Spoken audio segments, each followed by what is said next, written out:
So I'm here in Florida, Tampa, Florida to be exact, and I'm in the process of trying to get a shop going and whatnot.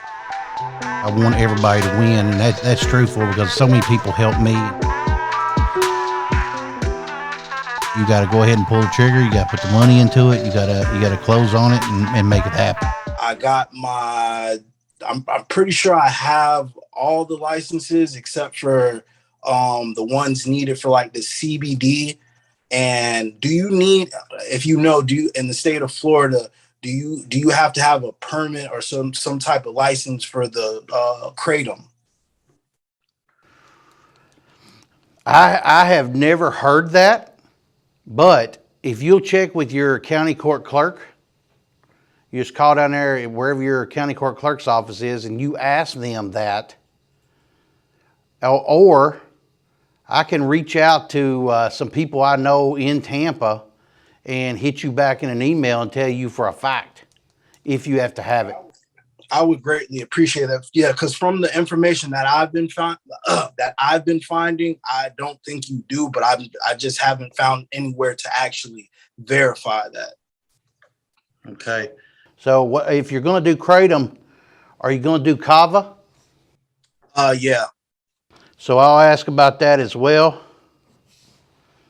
and see what I can find out. And you know what, man? While we're on here, I'm gonna text if you don't care, and I'm gonna get you an answer right now. By all means, I appreciate it.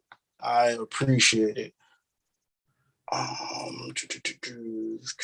me see, 1,000 square. How big's the shop? Have you found a shop? I'm actually in the process of looking. I know, like, I don't want to do anything bigger than 1,000 square feet at this point in time. Like, I might get a space that's bigger, but I think like developing it or building it out, I don't really want to do anything bigger than 1,000 square feet. I don't want to have too much space compared to the starting inventory that I'm gonna have, but I also do want to have enough space to grow the amount of inventory that I have. So I think 1,000 square feet would be a good starting point for me. Well, Trey, let me say this to you. If I could go back and rebuild shops, I would only be in 1,000 to 1,200 square foot because of what I know now. Because I know it's easier to fill those shops and make them look cohesive on all sides and utilize all the walls I can than it is to try to do 1,500 and got too much square foot in the middle. Yeah, and that's from like shops that I've been in, because I've just been doing various research, like, because I travel a lot.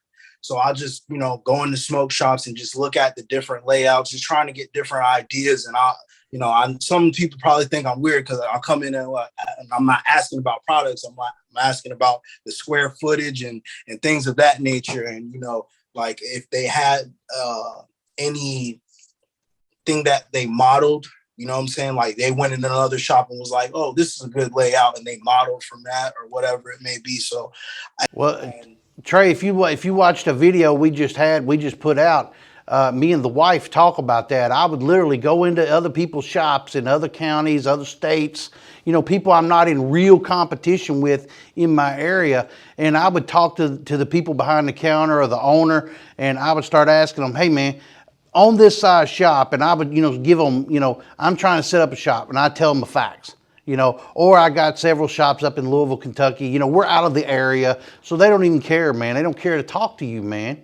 So if you'll just, you tell them what you're doing. You just tell them flat out, and some of them can't wait to help you, man. People are good no matter where you go. There's more good than there is bad, and that's my feelings of it.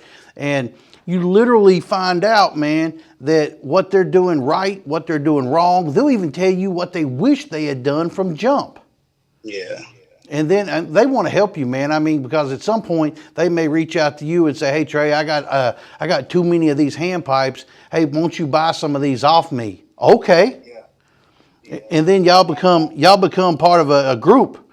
Okay. Hey, I got an answer for you on that license. It says they're telling me no, but if you open a kava bar or a kratom bar, that's where you make drinks and smoothies and all that. I wouldn't do that. Don't get involved in that. You had to check with your local city or county to be able to, for less food prep.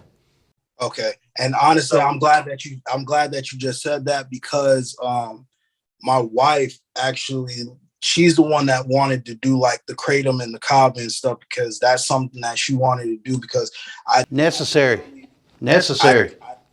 Yeah, ideally, like when the idea first came about the smoke shop, was like smoke shop / lounge type of ordeal, and we're gonna have like the bar or whatnot. But if that's gonna cause like, you know what I'm saying, you're gonna have food prep license. You're gonna have, and so then that means you're what they call those people, that go to the restaurant, and they put the food inspectors. Yeah, so then they got a grade, outside your window, A, B, C, or D, or F. I personally wouldn't want that. Yeah, that seems like it's going to be more of a headache than. Well, and that's going to, especially if you're going to have a lounge, you're going to have a place for them to sit, which takes up square footage, and you can't sell. Yeah, that would have been something to add on, like later down the line. Like initially, the full focus is just the smoke shop. You know what I'm saying? Well, hey, remember it like this, Trey. Today we're setting up a smoke shop. That's the first location. Now the second location may be the Kratom Kava smoothie bar, and maybe the shop next door opens up, and then that's where you get that building too, and then you expand that away. I am looking at one space that's 2,500 square feet, but I've already talked to the realtor and asked them if it would be okay if I split it, like, you know what I'm saying, and did something like that, have one side with the smoke shop and then the other side with the kratom bar and whatnot. But that also, if I went and did that, that was going to drive my startup costs. So all through the roof. Yeah.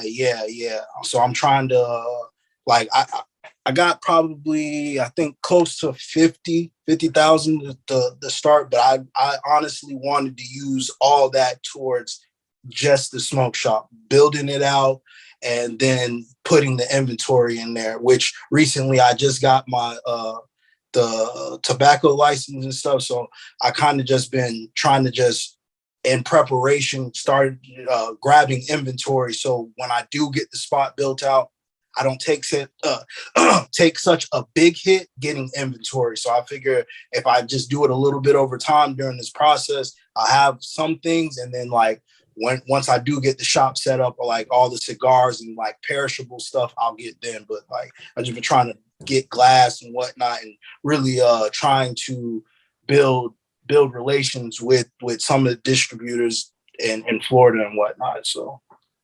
Well, I got a whole lot of people I distribute to in Florida, man. So if you don't have any luck down there, let me know. I got a wholesale company up here too, and we ship a lot to Florida. I ship, I got a one company down there. It's got 13 stores. Thank God for them, man. They're 420 Peace Avenue. You ever heard of them?